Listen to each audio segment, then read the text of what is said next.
check 1, 2. Hello.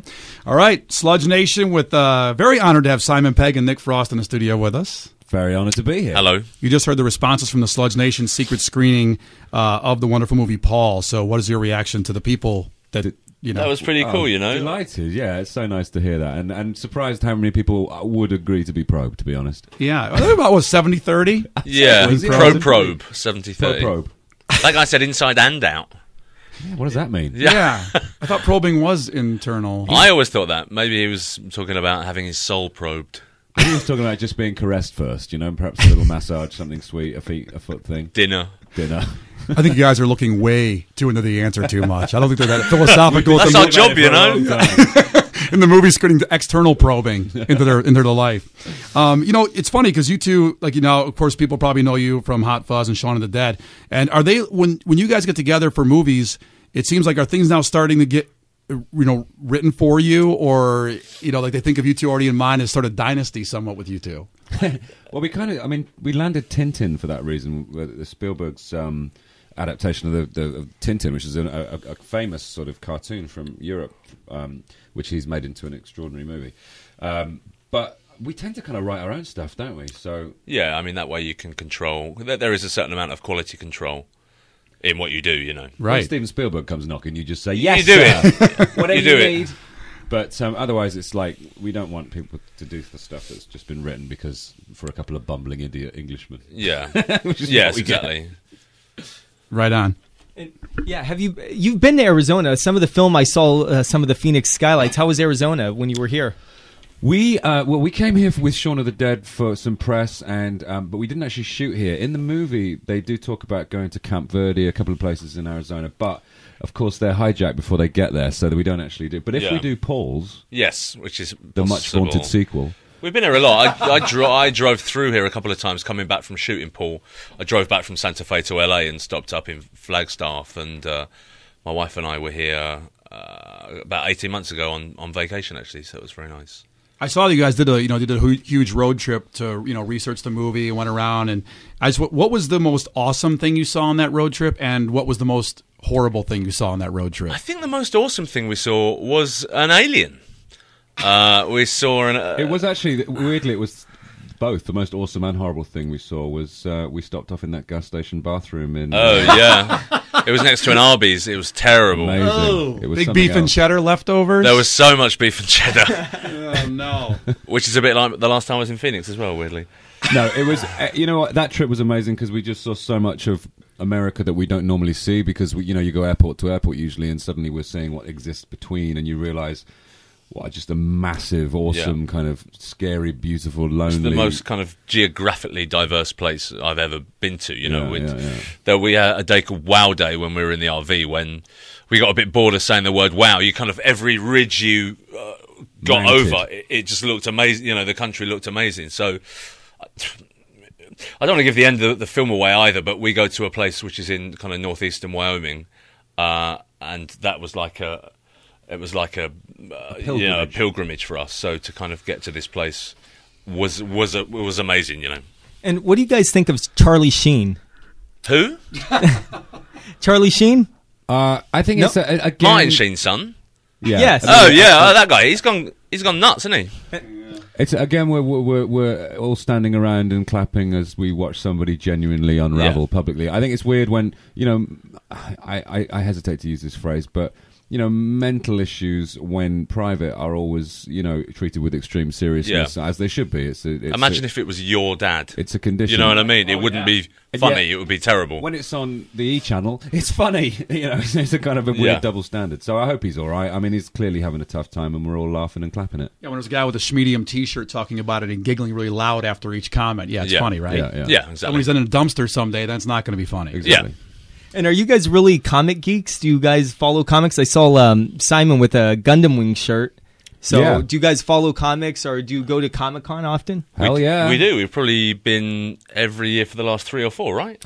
We love comics and Comic-Con. And I mean, we kind of feel like we're qualified to play these characters because they are in some respects who we are. I mean, you'd know from what we've done in the past filmically in terms of Shaun of the Dead and Hot Fuzz and Star Trek and what have you, Spaced. That we're big nerds, and so as such we love comic books. otherwise, I don't like the idea of not being a comic book fan and trying and playing those characters. You wouldn't get the right portrayal. It would be like some jock just making fun. You're kind of teasing then, as opposed to Celebrating. letting everyone in on the joke.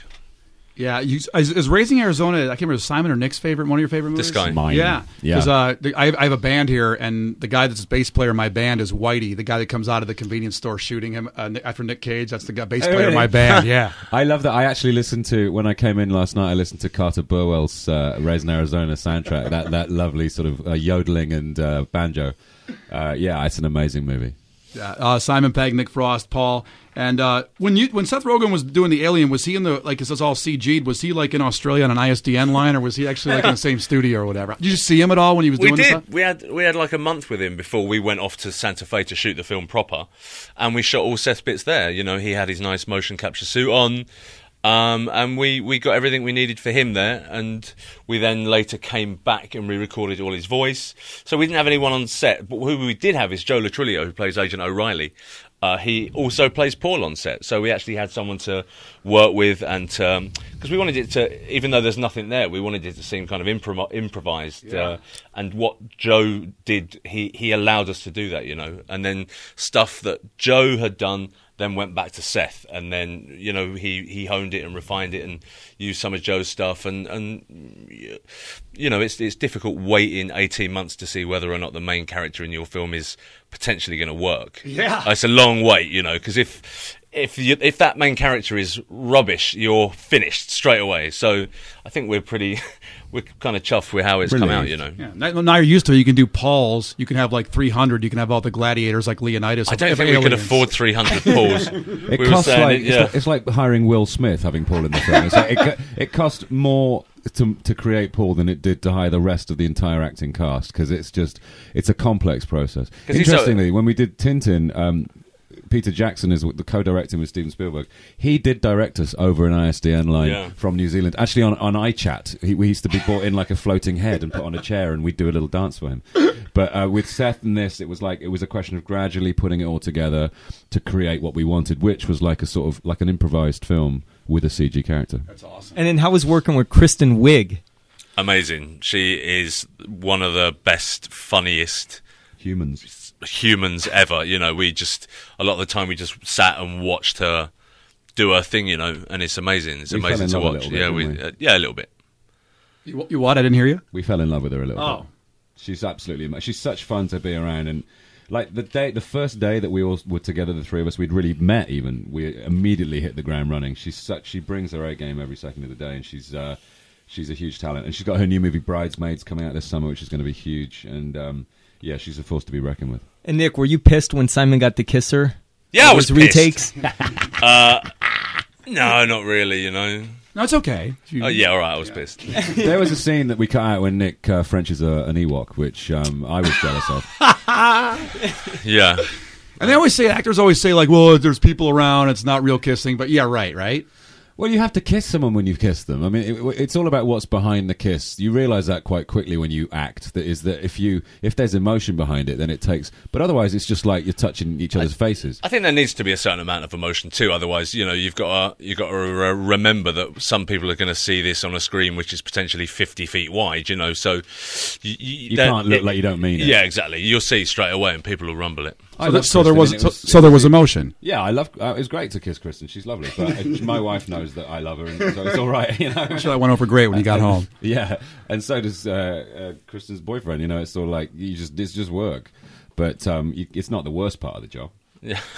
Yeah. Now, Simon, I heard that you were Chris Martin and Gwyneth Paltrow's godfather, or for their daughter Apple. I am Chris Martin's godfather. Yeah. How does that happen? Are you his cousin? Well, someone asks that they know him. That's how it happens. He asked me. Well, we're old friends from before the Coldplay. I met Chris when Coldplay were just starting out, and we became mates. And I've seen them go from, you know, this little indie shoegazer outfit to being one of the biggest bands in the world, and really watch them not change at all as people. And yeah, I was very honoured for Chris to ask me to look after Apple if needs be. And would you purchase a Gwyneth Paltrow album? She's got a smashing set of pipes, Gwyneth. I don't think anyone realised that I knew she could sing, but she's on her Glee sort of guest appearances. She's sort of like wowed everybody.